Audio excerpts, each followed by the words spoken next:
Hello again, everybody, and once again, welcome to another video about anxiety. I've talked a bit about the 6 different types of anxiety disorders.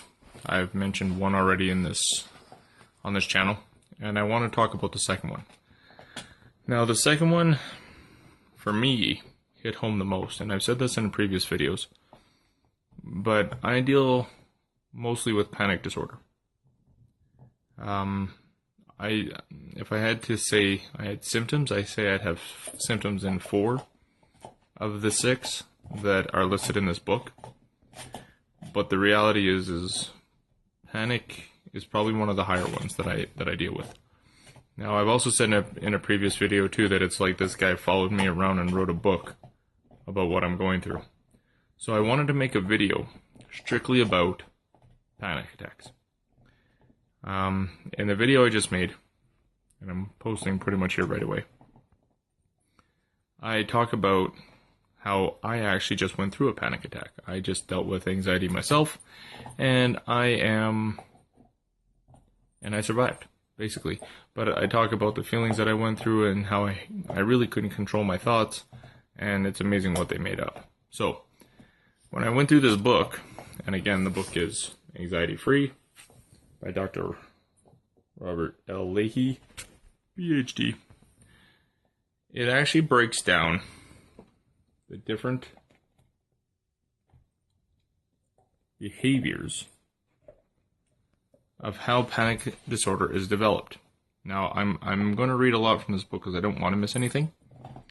And I want to make sure that I get everything because I found this to be extremely helpful. This is how panic attacks start, how people like me who get panic attacks think, but then it talks about how to overcome it. And please note, this isn't an overnight fix. This is something that has to be worked on over months or years. I don't want to say decades, but it kind of depends on how bad it is. Okay?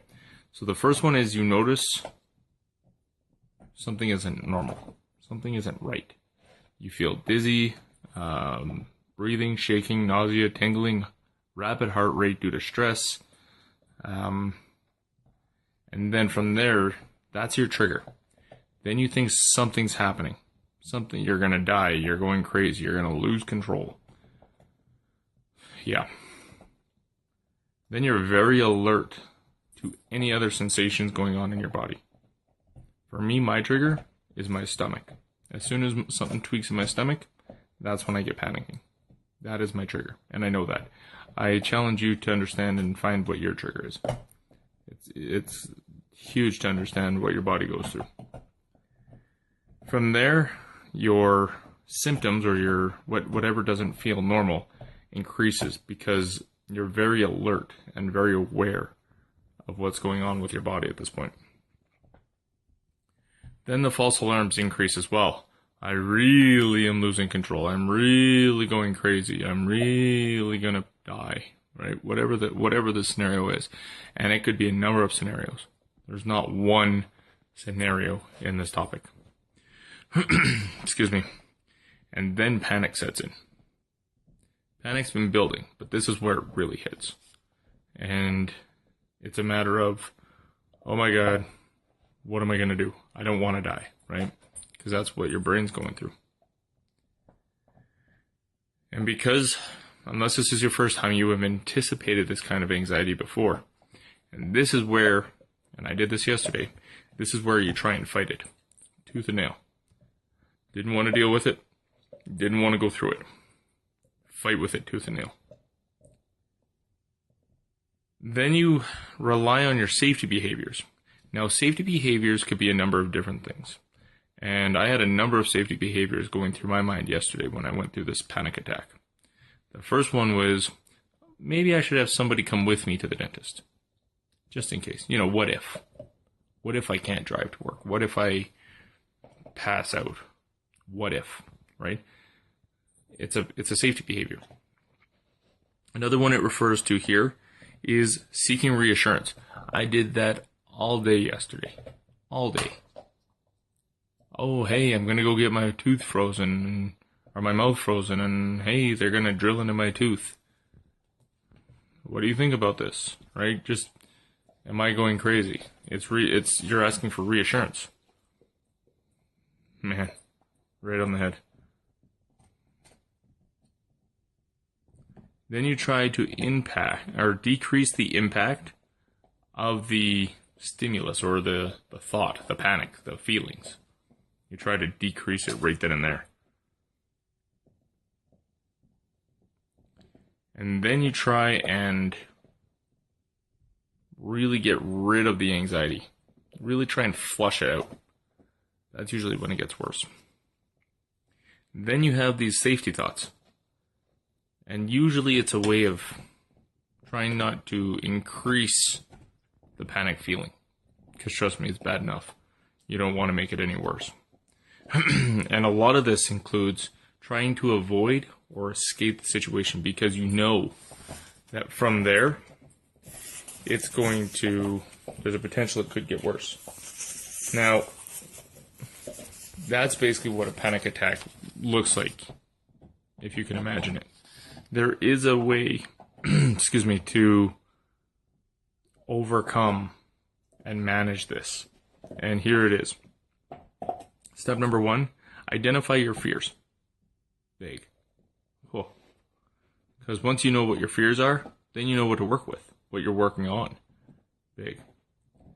Identify the safety behaviors or avoidance behaviors, just like I said a few minutes ago. You want to build your motivation to change. What are the pros and cons for you to manage your anxiety right here now? What are the pros for you not having this anxiety come up every time you want to fly, or every time you want to go into an elevator, every time you go near a stove? I don't know. Anybody can have a panic attack about anything.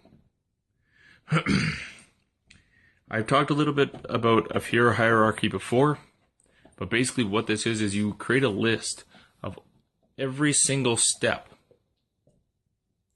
that you are worried about. So if we let's go back to elevators. Going up and down in an elevator, you write down every single step. Tomorrow I'm going to the building with the elevator. I got to get in the car. I got to get somebody to drive me, or I'm going to drive myself. I got to get out of the car once it's parked. I got to go into the building. I got to push the button. Every single step, because believe me, you're going to think of every single step. And then once you write down every single step, on a scale from 1 to 10, 1 being I'm okay, and 10 being, oh my God, I'm freaking out, you write down beside each step, what level of anxiety you're at. And then you sit there in a comfortable position, whether it be on a couch, in a bed, wherever you're comfortable, and just imagine each step. Imagine each scenario. Okay? From there, you evaluate the rationality of your fear. Now, I talked in one of my previous videos about the brain and how the brain works when somebody isn't thinking logically. And I referred to something, I believe it was called the corpus callosum. And it's like the bridge between the left and the right side. I can tell you, just from what I know about that now, that bridge, if you think about the bridges in Chicago where the cars can drive over the river and stuff, and the bridges go up for the boats to come in, think of that. When that bridge is up, you're not thinking right. Because the right side isn't talking to the left side. The left side's the logical side. My thoughts were not logical last night. So, how rational were my thoughts last night? They weren't. And I created up some stupid things. Right? Then you have to imagine and test your fear. Have the image of your head of standing in front of that elevator, if that's what your fear is. And how your body reacts to it. Because if you can do it in your head, in a comfortable, safe environment, you can work through those emotions. From there, you have to go and practice the real life exposures. You're going to have to go and do what scares you. This is probably, I don't want to say one of the hardest, but it's definitely not easy. Because you're actually doing what you're scared of doing. Right? And then you got to commit to a long-term strategy. Now, your strategy may look a little bit different than mine or anybody else's. So I can't tell you what a long-term strategy looks like because it depends on you. But I really recommend, if these videos are helping, that you really pick up this book, Anxiety Free, because I can't tell you the changes it's made to my life. Anyway, guys, I hope this helps. I hope you got something from this. It's opened my eyes to a lot of things. I'll leave it there. I'll talk to you guys later. See you on the next one.